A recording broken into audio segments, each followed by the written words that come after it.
নমস্কার বন্ধুরা, ঝর্ণা দিদির কিচেনে সবাইকে স্বাগত। বন্ধুরা, আমি আজকের বানাবো উচ্ছে আর আলু ভাজা। উচ্ছেও কেটে রেখেছি লম্বা লম্বা করে, আলু কেটে রেখেছি লম্বা লম্বা করে। এদিকে কড়া বসিয়ে দিয়েছি, গরম হয়ে গেছে, তেল দিয়ে দিচ্ছি। তেল গরম হয়ে গেছে, গোটা জিরে ফোড়ন দিয়ে দিলাম। কেটে ধুয়ে রেখেছি করলাগুলো দিয়ে দিলাম। উচ্ছের সাথে আলুগুলোও দিয়ে দিলাম। ভালো করে একটু নেড়ে চেড়ে দেবো।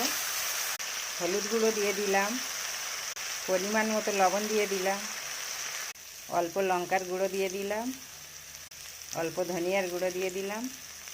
ভালো করে নেড়ে চেড়ে দেবো। দেখো বন্ধুরা, করলা ভাজা হয়ে গেছে। কত সুন্দর, ভাতের সাথে খেতেও খুব সুন্দর খেতে লাগে।